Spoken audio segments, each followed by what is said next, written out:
Iluka is positioned on the northern side of the Clarence River. We have one road in. We are surrounded on one side by the ocean, on the other side by the river, and also then by the Bundjalung National Parks. So we can become totally isolated in times of both flood and fire, purely because of the location. One of the biggest things that caused the trouble was the big storms we had here once. It came down the river and took all the roofs off the co-op, and also down at the main street of Iluka. When we get the bit of rain, we're isolated. They used to bring things in a helicopter and bring the trawlers and that used to bring stuff down the river and stuff like that. ICOPE is Iluka Community Organisation Planning for Emergencies, and it stands for a group of people who want to support the community in the time of disaster or emergencies. And it's about getting the community prepared to deal with those emergencies, but at the same time ensuring that that community is connected, because a community will only be resilient if they are connected within that community. I was involved prior to the existence of ICOPE in telling people to evacuate. Like, we had a flood here in 22, Marandowie, people were under evacuation orders, but they had basically nowhere to go, so we needed to establish a community managed evacuation centre and get things happening here. CMAC is a community managed evacuation centre. So the Iluka Community Hall has gone through the process of being audited and the process of putting our action plan together. So the CMAC is where people can come to and feel safe. People can come to for a cuppa. People can come to for a bit of support. People can come to for information. And when there's an issue, that's what's needed. Our goal is to ensure as best we can that every resident in Iluka is prepared. And it might sound ambitious to say every resident, but that is the aim. The SimTable technology is designed to provide a model of a fire. It is not a simulation of fires that have occurred or that could or may occur. And that's really the key messages that we want to send to people, to really get them to think about the plan. Because we all know people talk about the plan, and we all know that often that the plans aren't really as solid as what we'd like them to be.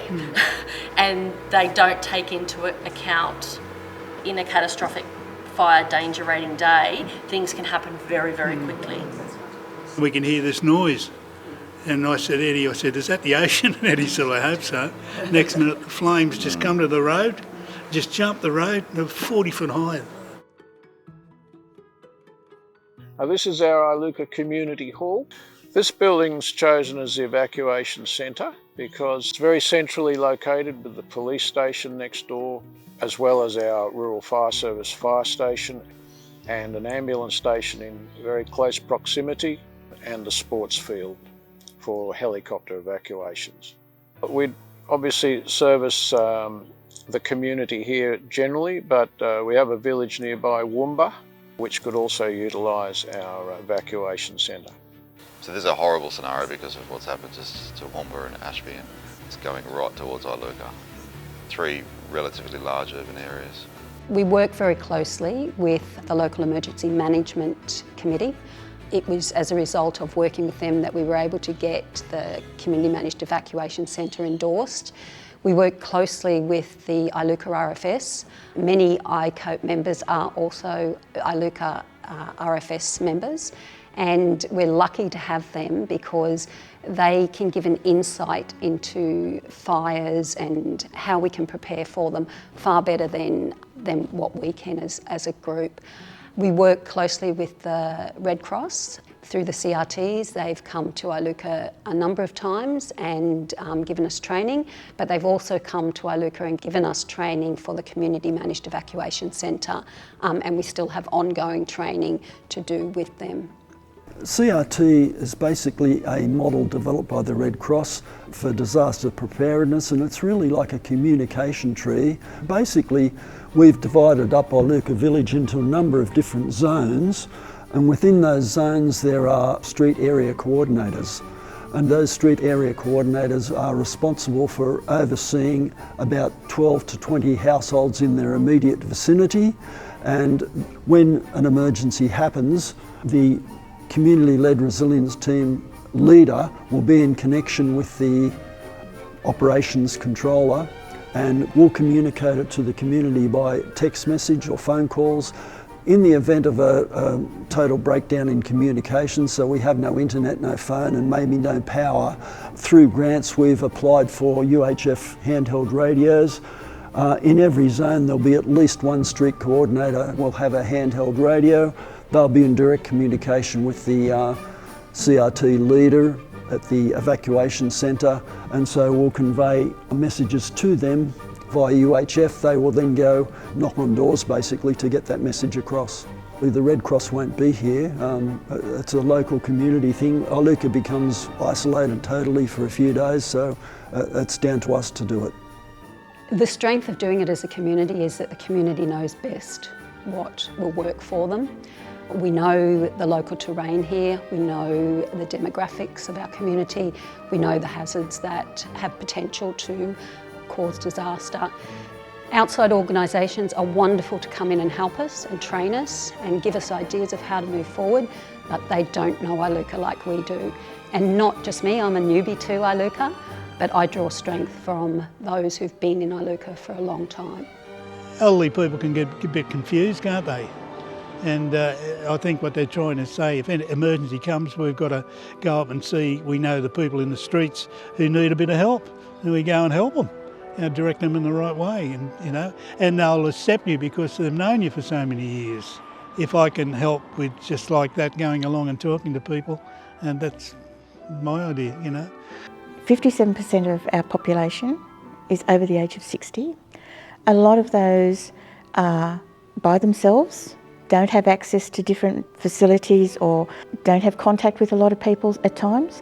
And I think connectedness is so important because what it does, it gives them a sense of belonging. The Community Managed Evacuation Centre was our first priority, and it was actually when we first started our only goal. But we realised that when we've removed from an emergency situation and there's times between disasters, people can become complacent, and so having community events such as our Field of Friends community parties, where the community can come together, celebrate being a community, we've found has been really important. We did see the membership go up. We had quite a few people sign up for both the CRTs and ICOPE. We have other initiatives that we are hoping with grant funding will eventuate. We got a $24,000 grant for the Iluka Rural Fire Service to equip an evacuation centre in Iluka in times of emergencies. If I had to give advice to another community, it would be persistence. It's so important because you're going to get a lot of knockbacks and it's going to take time. So you need to really be up for that challenge, to talk to your community, ensure that they're coming along with you on the road to being prepared and being part of a community. Not to reinvent the wheel.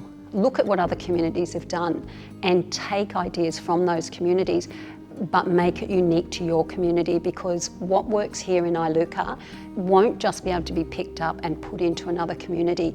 You have to make it unique to your community. ICOPE is an example of an organisation that can run a community managed evacuation centre, and we found that out over the fire period and in the recent flooding events that agencies just can't cope in these sort of circumstances. So it's vital that the community rises to the occasion, and that's what ICOPE has done, and let's hope it sets a good example for others to follow.